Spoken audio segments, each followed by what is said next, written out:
Você acredita que alguém pode sentir quando a vida está chegando ao fim? Às vezes, um gesto, uma frase ou até mesmo sonhos podem deixar pistas de que algo perturbador está por vir, como se estivessem predestinados a isso. Fala galera, aqui é o Drake, e hoje no Abismo do Medo, nós vamos mergulhar em 4 histórias de pessoas famosas que premeditaram ou previram um próprio fim.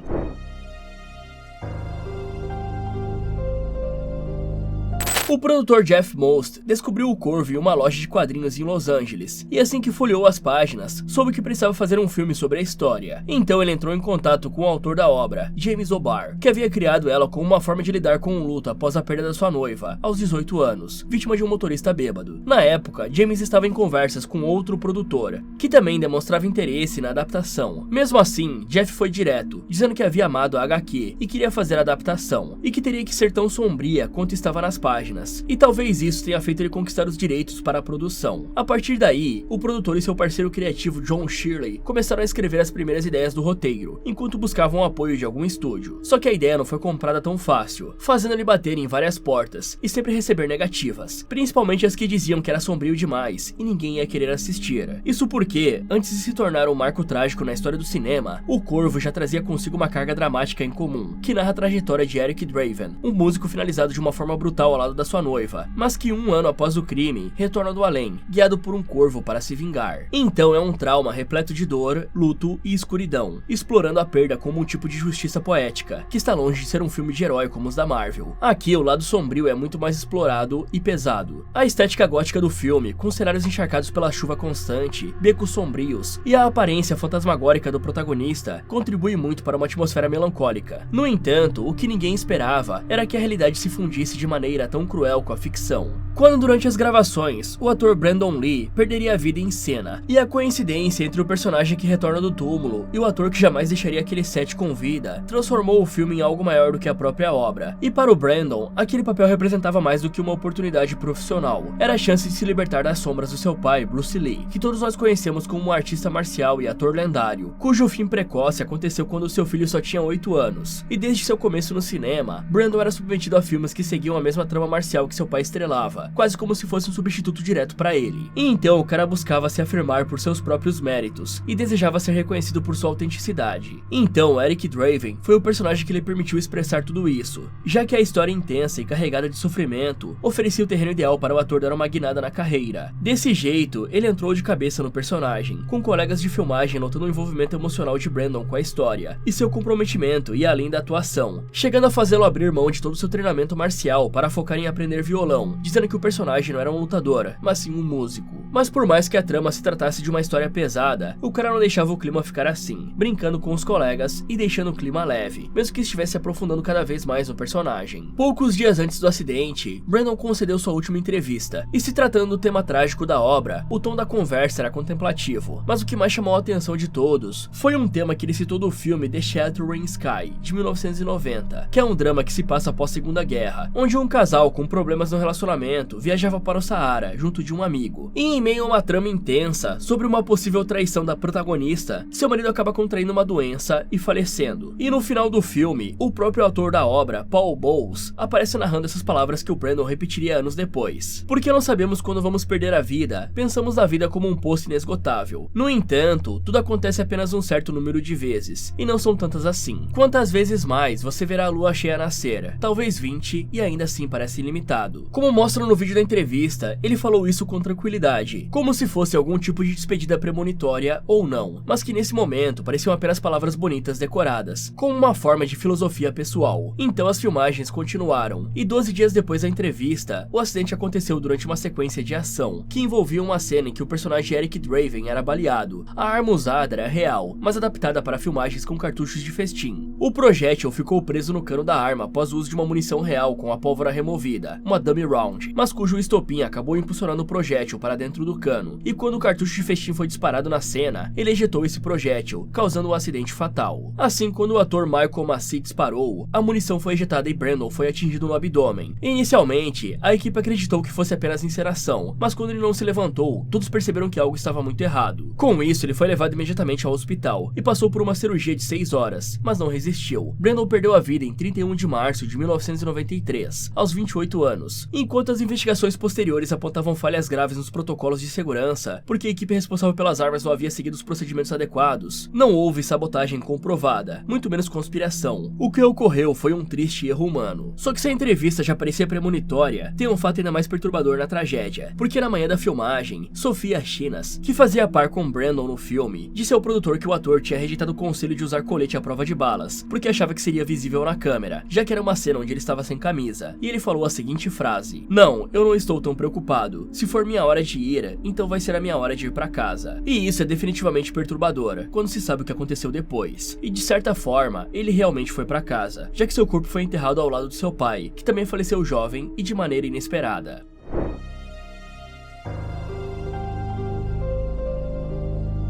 Na Nova York dos anos 90, o rap estava em seu auge, com várias vozes que cresciam nas ruas e eram levadas para a sociedade, mostrando a realidade de vários jovens. E em meio a esse cenário, uma dessas vozes que se ergueu do Brooklyn, com força e inconfundível, foi a de Christopher Wallace, que o mundo conheceria como The Notorious Big, ou simplesmente Big. Criado por uma mãe solo, enfrentando a pobreza e os perigos do cotidiano, Big encontrou nas palavras um refúgio e escrevia desde cedo, transformando a dureza da sua realidade em rimas afiadas e cruas, com relatos vívidos sobre o crime, dor, medo e ambição. Em 1994, seu primeiro álbum chamado Ready to Die chegou às ruas, sobre a gravadora de um nome que tem sido muito falado nos últimos meses, P. Diddy, e o título do álbum já dizia tudo: preparado para o fim. Não era uma obra sobre ostentação, mas sobre o peso de viver no limite, às margens da sociedade. E enquanto a costa oeste dominava com nomes como Dr. Dre, Snoop Dogg e Tupac Shakur, Big se tornou o principal nome da costa leste, confrontando diretamente o sucesso do outro lado dos Estados Unidos. 3 anos depois, ele lançou Life After Death, com um título que à primeira vista poderia parecer apenas uma jogada de marketing, mas o contexto em que surgiu transformava o disco em algo mais profundo, porque entre os dois álbuns muita coisa aconteceu. No começo da carreira, Big e Tupac eram amigos e respeitavam um ao outro, mas a amizade logo se desfez, dando lugar a uma das rivalidades mais trágicas da história da música. O ponto de ruptura veio em 1994, quando Tupac foi baleado 5 vezes em um estúdio de Nova York e sobreviveu, mas acusou publicamente Big e sua equipe de estarem envolvidos, ou no mínimo de saberem quem estava por trás. Big negou e disse que não sabia de nada, mas a desconfiança já estava plantada, e Tupac respondeu com faixas provocativas, enquanto Big rebatia. E a mídia, faminta por conflito, tratou de colocar mais lenha na fogueira. Assim nasceu a narrativa de guerra entre a costa leste e a costa oeste, que existe até hoje. As músicas viraram munição, e as provocações passaram a ser vistas como ameaças, e o que antes era competição artística se transformou em tensão real. E bom, no centro disso tudo estavam 2 jovens talentosos, tentando sobreviver. Na noite de 7 de setembro de 1996, após assistir uma luta do Mike Tyson em Las Vegas, Tupac estava em um carro com o empresário Suge Knight, quando foi alvejado por vários tiros disparados de um Cadillac branco, e foi atingido 4 vezes, incluindo um disparo fatal que atingiu seu pulmão. E depois de 6 dias internado em estado crítico, Tupac faleceu no dia 13 de setembro, aos 25 anos. Após o fim de Tupac, Big demonstrou sinais de mudança, e em entrevistas adotou um tom mais reflexivo, falando em encerrar os conflitos, melhorar as coisas entre as duas costas dos Estados Unidos, e até mesmo sair de frente da linha do rap, para se dedicar mais à produção. Ele tinha uma certa consciência de que algo havia saído do controle, e parecia querer escapar do mesmo destino que vitimou Tupac. E em janeiro de 1997, ele viajou para a Califórnia para promover o seu novo álbum, tentando mostrar que as tensões podiam ser superadas, já que estava em território inimigo. Mas mesmo buscando uma reconciliação simbólica, a atmosfera ao redor dele continuava carregada. Isso porque o ambiente do rap ainda estava cheio de paranoia e ressentimento, e sua presença em Los Angeles era vista com estranheza por muitos. Mesmo assim, ele insistiu e deu entrevistas, participou de premiações e estava pronto para lançar o seu álbum Life After Death. E em sua última entrevista, é possível ver que ele era um cara simples, mesmo que fosse uma estrela do rap. Ele estava usando roupas simples e calmo, tentando não inflar rixas, falando sobre a pressão da fama, as ameaças que o cercavam e, claro, sobre esse álbum ser o mais importante da sua vida. Então veio a noite de 9 de março de 1997. Big ainda estava em Los Angeles, quando por volta da meia-noite e meia, ao sair de uma festa, o carro em que estava foi alvejado por tiros, e ele foi atingido 4 vezes, com uma das balas atravessando seu coração, fazendo com que perdesse a sua vida pouco tempo depois no hospital, com só 24 anos. As suspeitas eram de retaliação pelo que aconteceu com Tupac 6 meses antes, mas nenhuma resposta concreta surgiu, com nenhum culpado sendo preso. Existem até mesmo diversas teorias e especulações de que o próprio P. Diddy e outros nomes da cena podiam estar envolvidos nisso, porque o álbum só foi lançado após o ocorrido, e é claro que o fim precoce do rapper fez vender muito mais. E o título de Vida Após o Fim, que antes parecia poético, acabou se tornando uma realidade, como um tipo de premonição para o que aconteceria, fazendo muitos acreditarem que o Big estava sentindo o que aconteceria, talvez pelo ambiente em que vivia, ou talvez pela tensão com a história do Tupac. Mas algumas pessoas acreditam que o fim da vida era comum no rap da época, que não era uma previsão, mas sim um reflexo da sociedade marginalizada em que cresceram. Quem sabe tenha sido um pouco dos dois, já que o Big rimava sobre o que via, mas também sobre o que temia, e a coincidência de estar promovendo um disco chamado Life After Death, semanas antes da sua morte, é realmente perturbadora.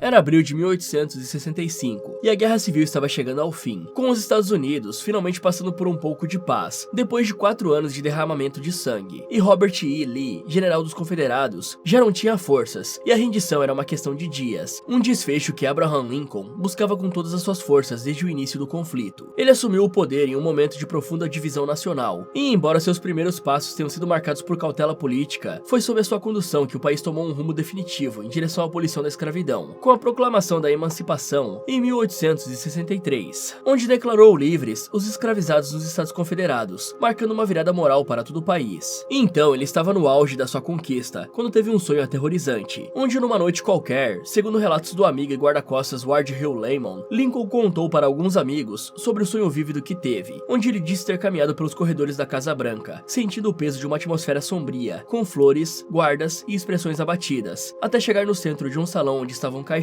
Assim se aproximou e perguntou a um dos presentes quem tinha perdido a vida, e a resposta que recebeu foi que o presidente tinha sido finalizado, só que apesar de ver o rosto da pessoa, ele não conseguia saber quem era. Esse sonho poderia ser algo comum para alguém na posição dele, já que a sua vida representava a vitória em cima de todos os confederados, que perderam a Guerra Civil, o que certamente lhe rendia muitos inimigos. Isso se não tivesse um adendo, porque pouco depois de vencer a eleição em 1860, Lincoln contou a sua esposa Mary Todd que certa vez viu 2 reflexos no espelho, um normal e outro pálido como um fantasma. O episódio ficou registrado em relatos da própria Mary, embora sem confirmação oficial do próprio presidente. Então a sua esposa Mary, que era conhecida por ser bastante supersticiosa, ficou profundamente abalada com o relato do marido, interpretando aquilo como um sinal do destino, onde o reflexo nítido seria a confirmação de que ele completaria o primeiro mandato como presidente, mas o segundo reflexo seria o aviso de que, embora reeleito, ele não viveria para terminar o segundo. Ainda que o sonho de antes possa ser explicado pelo clima tenso da época, o que o torna sinistro é a coincidência com o desfecho trágico que veio logo depois. Assim, os dias passaram, e na noite de 14 de abril, o presidente decidiu sair para o Teatro Ford, com a esposa para assistir a comédia Our American Cousin.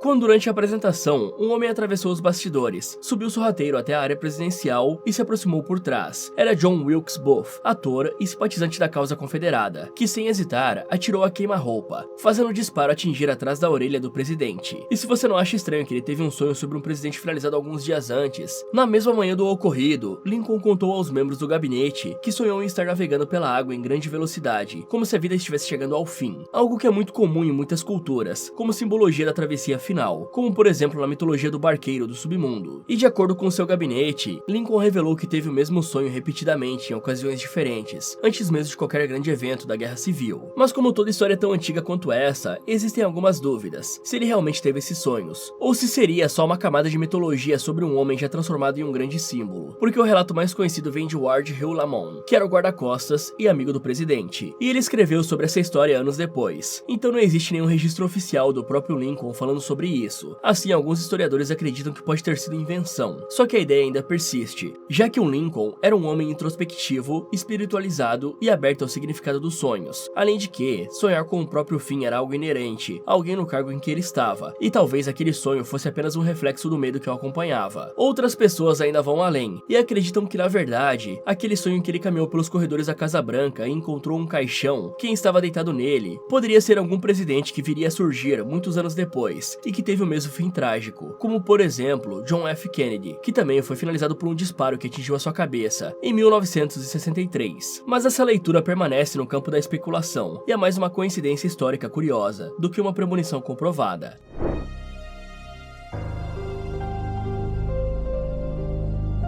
Jared Higgins nasceu em dezembro de 1998, em Chicago, Illinois. Ele é filho de 2 pais separados. Foi criado principalmente pela sua mãe, que era religiosa e bastante rígida quanto aos conteúdos que ele podia consumir. Então, durante a infância, ele teve pouco contato com o rap, ouvindo mais rock alternativo, punk e música pop, por conta das limitações impostas em casa. Ainda assim, foi no rap que ele encontrou o seu meio como artista. Ele começou a gravar e soltar músicas no SoundCloud aos 16 anos, usando um celular e batidas disponíveis na internet. E o nome Juice WRLD foi inspirado no filme Juice, estrelado pelo Tupac, e na ideia de conquistar o mundo com a sua música. Em 2018, aos 19 anos, ele estourou com a faixa Lucid Dreams, baseada em um sample de Sting, onde a música viralizou nas plataformas digitais e alcançou o 2º lugar na Billboard, com versos que misturam relacionamentos fracassados, tristeza e uso de remédios controlados.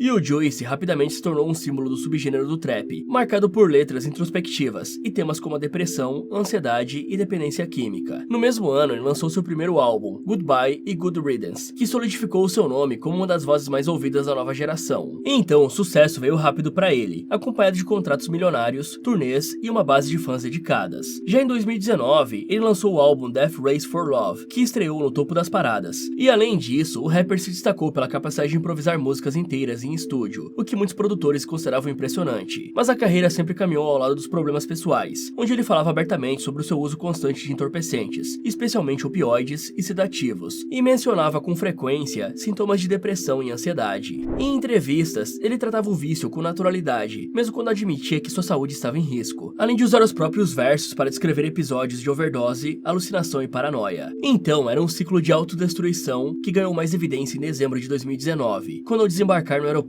de Chicago após um voo particular, autoridades federais o aguardavam, porque receberam uma denúncia de que havia entorpecentes e armas a bordo. Segundo os relatos, ao perceber que seria abordado pelas autoridades, Juice teria ingerido vários comprimidos, possivelmente para esconder a posse, e logo em seguida sofreu uma convulsão. O laudo oficial confirmou que a morte foi uma overdose acidental de oxicodona e codeína, 2 opioides poderosos presentes em medicamentos como o Percocet. E essa notícia gerou comoção imediata entre os fãs e artistas, mas também levantou questionamentos sobre a negligência ao redor da sua saúde, porque o Juice tinha mencionado diversas vezes que não conseguia parar de usar essas porcarias e que sentia que algo ruim estava prestes a acontecer. Mas a frase que mais ressoou após o seu fim estava em uma música lançada em 2018, intitulada Legends, que era uma homenagem póstuma ao XXXTentacion e ao Lil Peep, 2 rappers que haviam falecido precocemente, onde o trecho dizia: "Qual é a desse clube dos 27? A gente nem passa dos 21. Na época, parecia apenas uma constatação sobre como os ídolos estavam perdendo a vida cada vez mais cedo, onde o clube dos 27 se refere a uma espécie de mito sombrio da cultura pop, que conta com um grupo de artistas lendários, como Kurt Cobain, a Amy Winehouse, o Jim Morrison e o Jimi Hendrix, que perderam a vida aos 27 anos. Nesse caso, o Juice nem chegou ao fatídico clube dos 27. Sua morte precoce, dias após completar 21 anos, transformou o verso em algo sombrio, como se ele tivesse antecipado o próprio fim.